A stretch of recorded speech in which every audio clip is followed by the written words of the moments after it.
Okay, thanks, Lee, for that information, that explanation, and some really hopeful information. We'll be looking closely over the summer for the outcomes. Dr. Jill Ohar is going to take a couple of minutes here to explain an ongoing genetics project and to invite some of you to participate. Dr. Ohar.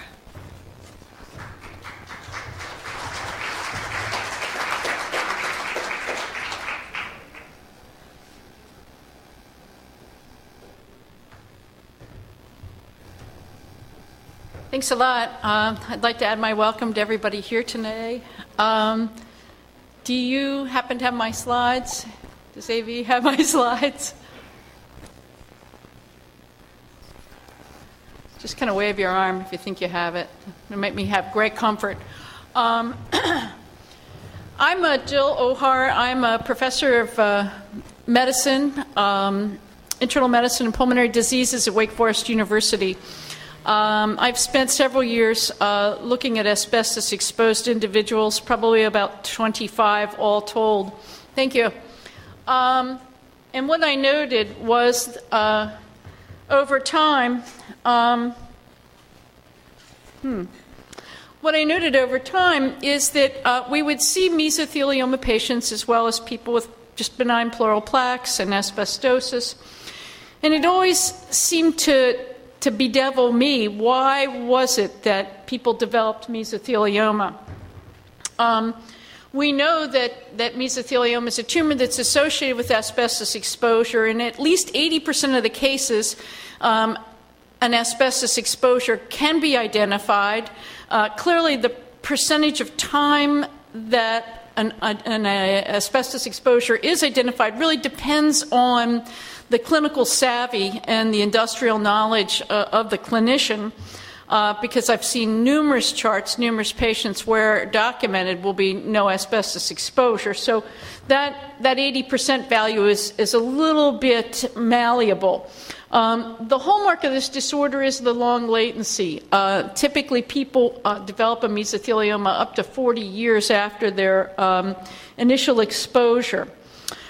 Since asbestos exposure was so common in the workplace between 1940 and 1980, it's estimated that about 40% of all workers were exposed over that period of time.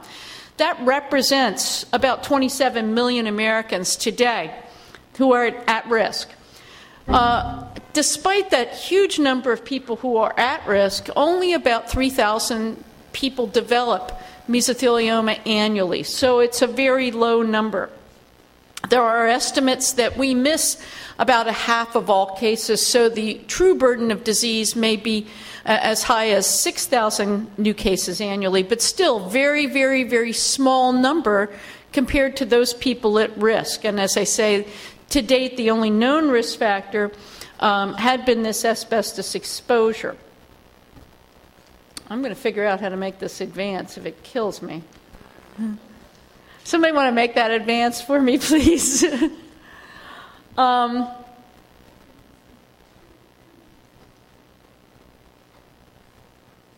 advancing. Can we advance the slides, please? My program is locked up. Great. All right. So, there it goes. Woohoo! Patience is a virtue. So, clearly these exposures are everywhere.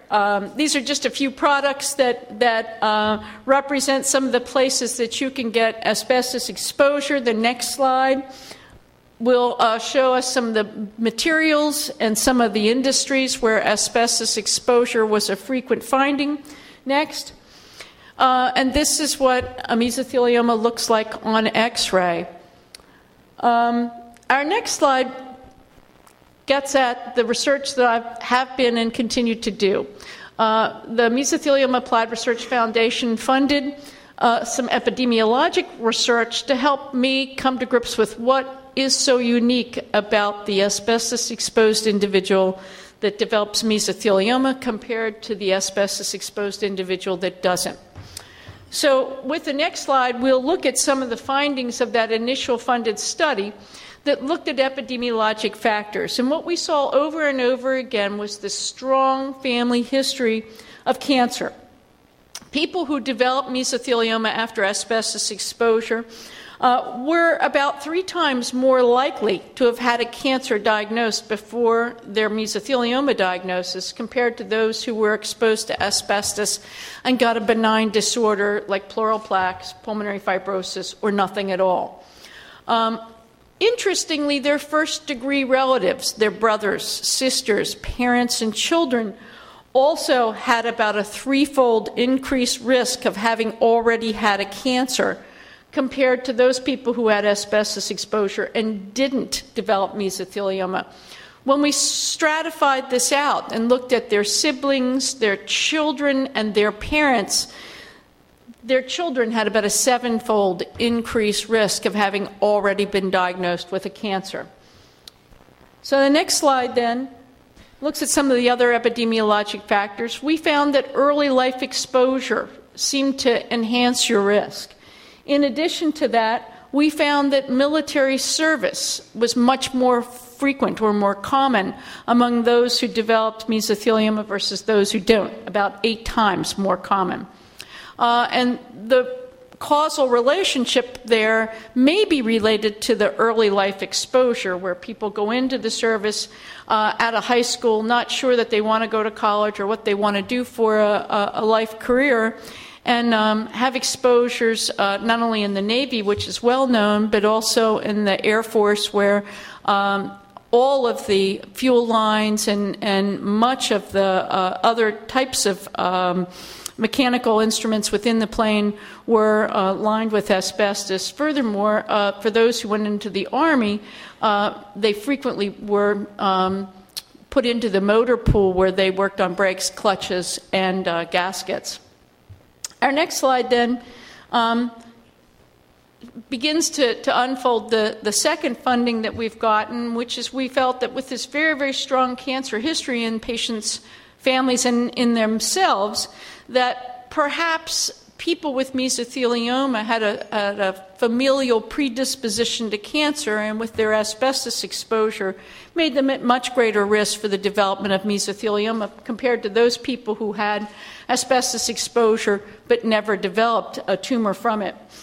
So we moved on then to do next slide, a preliminary genome-wide association scan, and much to our surprise, with a very small number, which was about 203 patients, we were able to find about 5 to 6 genes that were either at or reached genome-wide significance.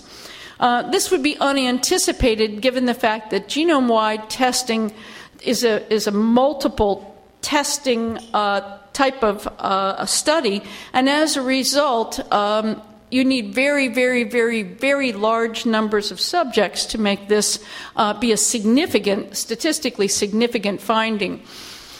But based on these very preliminary studies, we then moved on to getting funding from the Mesothelioma Applied Research Foundation to put together a consortium of investigators across the U.S.